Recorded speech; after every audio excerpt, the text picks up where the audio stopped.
പ്രിയപ്പെട്ടവരെ, മുനമ്പം വിഷയത്തിലേ അവിടുത്തെ പാവപ്പെട്ട ആദ്യം തന്നെ പറയാം, അവിടുത്തെ പാവപ്പെട്ട മനുഷ്യരെ കുടിയിറക്കണമെന്ന് ഒരാളും പറയണില്ല കേട്ടോ. ഇപ്പം നമ്മളടക്കം പറഞ്ഞിട്ടില്ല. ഇത് ശരിക്കും അതായത് ഒരു സിമ്പതി ഉണ്ടാക്കിയെടുക്കാൻ വേണ്ടിയിട്ടുള്ള ഇരട്ടത്താപ്പ് വി.ഡി. സതീശനടക്കം കളിക്കുകയാണ്. മുനമ്പത്തെ അവിടുത്തെ പാവപ്പെട്ട മനുഷ്യരോടാ പറയുന്നത്, നിങ്ങളെ കുടിയിറക്കണമെന്നോ നിങ്ങളെ വഴിയാധാരാക്കണമെന്നോ ഒരിക്കലും ഇവിടുത്തെ ഈ പറയുന്ന ആളുകൾ മുനമ്പം വഖഫുമായി ബന്ധപ്പെട്ട് നിയമ പോരാട്ടം നടത്തുന്ന ഒരാളും ഈ പറഞ്ഞുകൊണ്ടിരിക്കുന്ന ഞാനടക്കം ആഗ്രഹിക്കണില്ല. അത് നീതിയല്ല, അത് അനീതിയാണ്. നിങ്ങൾക്കൊരു കിടപ്പാടില്ലാതെ, ഒരു മനുഷ്യന് കിടപ്പാടില്ലാതെ ആയിട്ടുണ്ടെങ്കിൽ മുസ്ലിം സമുദായത്തെ സംബന്ധിച്ചിടത്തോളം അതൊരു വലിയ വിഷയം തന്നെയാണ്. ഞങ്ങൾക്കത് ഉണ്ടാക്കി തരുന്നതിലൂടെ ഒരുപാട് പ്രതിഫലം ഉണ്ടെന്ന് പഠിപ്പിച്ചൊരു മതത്തിൻ്റെ ആൾക്കാരാണ് ഞങ്ങൾക്കിതിൽ രാഷ്ട്രീയം ഉണ്ടായിട്ടല്ല ഈ വഖഫുമായി ബന്ധപ്പെട്ടുള്ള വിഷയത്തിൽ ഞങ്ങൾ ഈ നിയമ പോരാട്ടത്തിനൊക്കെ ഞങ്ങളുടേതായ ആളുകൾ ഇറങ്ങിയിട്ടുള്ളത്. അത് സംരക്ഷിക്കപ്പെടേണ്ട ഒരു വസ്തുവാണ് എന്നുള്ള വിശ്വാസത്തിൻ്റെ പുറത്തും അതിന് ഈ ഭരണഘടന അതിന് അനുമതി നൽകുന്നുണ്ട് എന്നുള്ളത് കൊണ്ടും മാത്രമാണ്. ഇതിൽ രാഷ്ട്രീയം വളർത്താനുള്ള ഉദ്ദേശമല്ല, അത് പച്ച നുണയാണ്. ഇതിൻ്റെ തുടക്കം എങ്ങനെയാണ് അറിയുന്നത്? 12ഓളം വരുന്ന റിസോർട്ടുകൾക്ക് വഖഫ് ബോർഡിൻ്റെ CEO ഒരു എഴുത്തു കൊടുത്തു, തെളിവ് ഹാജരാക്കണം നിങ്ങളെ പ്രോപ്പർട്ടിയുമായി ബന്ധപ്പെട്ട്. ഈ പറയുന്ന 12ഓളം വരുന്ന റിസോർട്ട് ഉടമകൾക്ക് വ്യക്തമായ തെളിവ് ഹാജരാക്കാൻ കഴിഞ്ഞില്ല.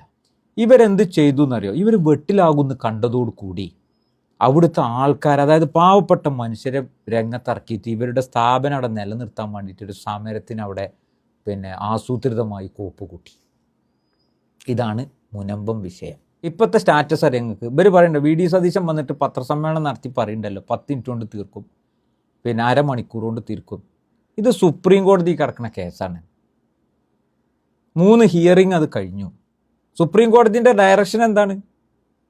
ആ വസ്തു ഒരിക്കലും ഇനി വിൽക്കാനോ മറ്റു ക്രയവിക്രയങ്ങൾക്കോ പാടില്ല, നികുതി പിരിക്കൽ മാത്രം നടക്കും, അതിൻ്റെ മേലക്കൊന്നും ഇപ്പോൾ വിധി പറയാൻ പറ്റൂല എന്നുള്ള കോലത്തിൽ അങ്ങനെ വെച്ച ഒരു കേസിൽ എങ്ങനെ ഇത് 10 മിനിറ്റ് കൊണ്ട് തീർക്കും എന്ന് പറയുന്നത്? പിന്നെ ഇതിൻ്റെ തെളിവ് എന്താണെന്നാണ് ചോദിക്കുന്നത്. നിങ്ങൾക്കറിയോ, 3ാമത്തെ ആധാരം, അതായത് എടപ്പള്ളി രജിസ്റ്റർ ഓഫീസിൽ, എറണാകുളം എടപ്പള്ളി രജിസ്റ്റർ ഓഫീസിലെ 1950 2115 ആധാരം സിദ്ദീഖ് സെട്ടിൻ്റെ ഈ പറയുന്ന വഖഫ് ആധാരമാണ്. ഇപ്പോൾ ഇവരുടെ കയ്യിലുള്ള ആധാരത്തിൻ്റെ 3ാമത്തെ അടിയാധാരം വഖഫാണ്. അതെങ്ങനെ കൂട്ടരെ രജിസ്റ്റർ ചെയ്ത് കൊടുക്കുക? ആ വഖഫ്, ഈ വി.ഡി. സതീശനൊരു വക്കീലല്ലേ?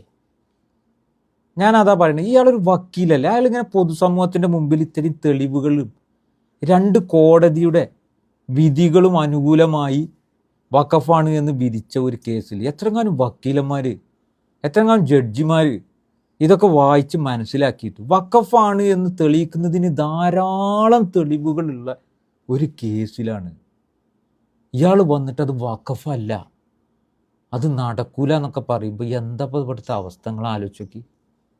അയാളൊരു വക്കീലാണ് കേട്ടോ. അപ്പോൾ ഇയാളെ വർത്താനം മറ്റു വക്കീലന്മാരും ജഡ്ജിമാരും കേൾക്കുന്നുണ്ടാവില്ല. ഈ രാഷ്ട്രീയത്തിനും വേണ്ടിയിട്ട് പച്ച നുണ പറഞ്ഞുകൊണ്ട് ഇപ്പോൾ വി.ഡി. സതീശനും ഇവരെ തെരുവിലിറക്കിയ ഈ 12ഓളം വരുന്ന റിസോർട്ട് ഉടമകളാണ് ഈ പാവപ്പെട്ട മനുഷ്യന്മാരെ സമരത്തിനും തെരുവിക്കും ഇറക്കിയത്. അതിൻ്റെ ഒരു കാരണമുണ്ട്. MP പോളും അവരുടെ കുടുംബവുമായി ബന്ധപ്പെട്ടുള്ള മാളിയേക്കൽ പ്രോപ്പർട്ടീസിലാണ് ഈ പറയുന്ന റിസോർട്ടും കാര്യങ്ങളൊക്കെ ഉള്ളത്. MP പോൾ ഇവിടുത്തെ കോൺഗ്രസിൻ്റെ സംസ്ഥാന നേതൃത്വത്തിൽ ഇരുന്ന ആളാണ്. അദ്ദേഹം മരിച്ചുപോയി. അന്ന് നടന്നതാണ് ഇതിൻ്റെയൊക്കെ പല കാര്യങ്ങളും. അപ്പോൾ ഇവരുടെ ഹോട്ടലും പരിപാടികളും മറ്റുള്ള മസാജ് പാർലറും കാര്യങ്ങളും ഒക്കെ ബാറൊക്കെ അവിടെ നടന്നു പോകണം. അതിന് ഈ പാവപ്പെട്ടവരെ മുൻനിർത്തിക്കൊണ്ട് സമരം നടത്തി.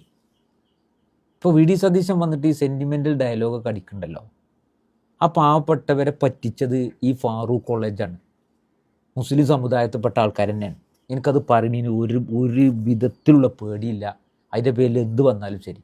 ഈ ഫാറൂഖ് കോളേജാണ് ഈ പറയുന്നത് പോലെ ഈ പാവപ്പെട്ട മനുഷ്യരെ അവർ പൈസ കൊടുത്ത് വാങ്ങിയത് തന്നെയാണ്. പക്ഷെ അത് അനധികൃതമായി വിറ്റ് പൈസ പുട്ടടിച്ച ആൾക്കാരറിയോ? ഫാറൂഖ് കോളേജിൻ്റെ ആൾക്കാരാണ്. ഓൽക്കെതിരെ നഷ്ടപരിഹാരം വാങ്ങിയിട്ട് അത് ഈടാക്കിയിട്ട് ഇനിയിപ്പോൾ 100-200ഓളം വരുന്ന, ഇനി മാക്സിമം പോയാൽ 300 കുടുംബം ഉണ്ടെന്ന് കൂട്ടിക്കോളി, 200 ചില്ലാനം കുടുംബം 300 കൂട്ടിക്കോളി. എന്നാലും ബാക്കി ഭൂമി അവിടെ കിടക്കല്ലേ? അത് വഖഫായിട്ട് അത് ഏറ്റെടുത്തുകൊണ്ട് ഇവരെ പറ്റിച്ച ആളുകളായ ഫാറൂഖ് കോളേജിൻ്റെ ആൾക്കാരിൽ നിന്ന് അതിൻ്റെ സംഗതി ഈടാക്കണം. 8 പേജുള്ള ആധാരത്തിൽ കൃത്യമായി പറയേണ്ടത് വഖഫ് ഭൂമിയാണ്. ആ ഒരു അടിസ്ഥാനത്തിലാണ് ഈ വിധി വരുന്നത്. ഇപ്പം അച്യുതാനന്ദൻ്റെ കാലത്ത് നിസാർ കമ്മീഷൻ്റെ റിപ്പോർട്ട് അനുസരിച്ച് അത് വഖഫ് ഭൂമിയാണ്. മാത്രവുമല്ല ഈ പറയുന്ന ഫാറൂഖ് കോളേജ് ഉണ്ടല്ലോ, അഫിഡവിറ്റ് കൊടുത്തിട്ടുണ്ട് ഇത് വഖഫ് ഭൂമിയാണെന്ന് പറഞ്ഞിട്ട്. അതിൻ്റെ തെളിവുകൾ മുഴുവൻ ഇത് കോടതിക്ക് വെറുതെ അങ്ങോട്ട് പോകുമോ? എന്തെങ്കിലും വന്നുങ്ങാണ്ട് അങ്ങോട്ട് പറയാ. ബഹുമാനപ്പെട്ട KPA മജീദ് സാഹിബ് ലീഗിൻ്റെ അതേ നിയമസഭയിൽ ഇതുമായി ബന്ധപ്പെട്ട് സംസാരിക്കുന്ന വീഡിയോ കാര്യങ്ങൾ നിങ്ങൾ കണ്ടതല്ലേ. ഇപ്പം മുനമ്പം വഖഫ് ഭൂമിയല്ല എന്ന് BD സതീശൻ പറഞ്ഞോടുകൂടി KM ഷാജി പിന്നെ ആ അഭിപ്രായം ലീഗിനില്ല എന്നൊക്കെ പറഞ്ഞ അഭിപ്രായം പറഞ്ഞാണല്ലോ. എന്ത് ഇവരാരും മുണ്ടാത്ത? ഇപ്പം ഇന്നലത്തെ വാർത്താ സമ്മേളനം ലീഗിൻ്റെ അറിവോട് കൂടിയാണോ? അപ്പം ഇതിൻ്റെ സത്യങ്ങൾക്കൊന്നും യാതൊരു വിലയില്ലേ. അവിടെ പാവപ്പെട്ട മനുഷ്യർ പൈസ കൊടുത്ത് വാങ്ങിയതാണെന്നും അവർ ചതിക്കപ്പെട്ടതാണെന്നും ആ ഭൂമി ശരിക്കും വഖഫ് ആയി പിന്നെ രജിസ്റ്റർ ചെയ്ത ഭൂമി ഒരിക്കലും ക്രയവിക്രയം ചെയ്യാൻ പാടില്ല എന്നും ഓരോ പറ്റിക്കപ്പെട്ടെന്ന്. ആ പറ്റിച്ചത് ആരാറെനിക്ക് ഈ മുസ്ലിം സമുദായത്തിൽ പെട്ടതാണെന്ന് പറയുന്ന ഫാറൂഖ് കോളേജിൻ്റെ ടീമാണ്. എന്നിട്ടൊരു ദയനീയമായൊരു അവസ്ഥ ഉണ്ടാക്കാൻ വേണ്ടി പാവപ്പെട്ടവരെ കുടിയിറക്കുന്ന ആരേത് പറഞ്ഞത്? നമ്മൾ എത്രങ്ങാനും ആൾക്കാർക്ക് പെര വെച്ച് കൊടുക്കണം, എത്രങ്ങാനും സന്നദ്ധ സംഘടന, നമ്മൾ ആരെങ്കിലും ഒരാളെ പുറത്തേക്ക് ഇതാക്കി വിട്ടുണ്ടാ? നമ്മളതിന് സമ്മതിക്കുക? നമ്മൾ അയൽവാസി പട്ടിണി കിടക്കുമ്പോൾ വേറെ നിറച്ച് ഉണ്ണുന്നവൻ എൻ്റെ സമുദായത്തിൽ പെട്ടവനല്ല എന്ന് പഠിപ്പിച്ച പ്രവാചകൻ്റെ ആ സന്ദേശം ഉൾക്കൊള്ളുന്ന മനുഷ്യന്മാർക്ക് മുനമ്പത്ത് നിന്നല്ല ഏത് ഇവിടെ ആണെങ്കിലും നമ്മളത് ചെയ്യുമോ? അങ്ങനെ ചെയ്തിട്ടുണ്ടോ? എന്താ നിങ്ങൾ ഇത്? ഞാൻ കേൾക്കാൻ മുനമ്പത്തെ ജനങ്ങളോടാ പറഞ്ഞത്, നിങ്ങളെ പറ്റിക്കാണ് ഇവർ. നിങ്ങളെ പറ്റിച്ച ആളുകൾക്ക് നേരെയാണ് ഈ കേസുമായി ബന്ധപ്പെട്ട് സുപ്രീം കോടതി വരെ നിയമ പോരാട്ടം നടത്തിക്കൊണ്ടിരിക്കുന്ന ആൾക്കാർ പോയിക്കൊണ്ടിരിക്കുന്നത്. നിങ്ങളെ കുടിയിറക്കപ്പെടുക, നിങ്ങൾ ഇവിടെ അനാഥരാകുക എന്നുള്ളൊരു ഉദ്ദേശമല്ല. അങ്ങനെ ഒരു ഉദ്ദേശം ഉണ്ടെങ്കിൽ അത് നീതിയല്ല. അതിവിടെ ഏതെങ്കിലും ഒരു മുസ്ലിം സംഘടന പറഞ്ഞിട്ടുണ്ടാ? ഈ പറയുന്ന കേസ് നടത്തുന്ന ആൾക്കാർ പറയുന്നുണ്ടാ? ഞാൻ അവരോടൊക്കെ ചോദിച്ചപ്പോൾ എനിക്കറിയില്ല അങ്ങനെ ഒരു വർത്താനം ഇവിടെ പറഞ്ഞതായിട്ട്. അവിടെ എല്ലാവരും കുടിയിറക്കണം എന്നൊക്കെ. അവിടെ അനധികൃതമായിട്ട് ഉണ്ടാക്കിയ ബാറും മറ്റുള്ള സംഗതികളുണ്ട് ബിസിനസ് ആവശ്യാർത്ഥം. അവർക്ക് കൃത്യമായ പേപ്പർ ഹാജരാക്കാൻ സാധിച്ചിട്ടില്ല എന്നുള്ളത് വസ്തുതയാണ്. ചതിക്കപ്പെട്ടിട്ടുണ്ട് പാവപ്പെട്ട മനുഷ്യർ. ആ മനുഷ്യർക്ക് നീതി ലഭ്യമാകണം. ചതിച്ച ആൾക്കാർക്ക് നിയമ നടപടിയിലൂടെ അതിൻ്റെ എത്രയാണോ എമൗണ്ട് അത് വഖഫ് ബോർഡ് ഈടാക്കുമാണ്. ഇതുള്ളൂ കാര്യം.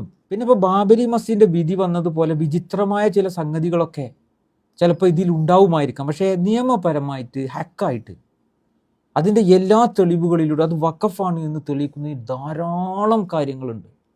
അത് കോടതിക്ക് ബോധ്യമുണ്ട്.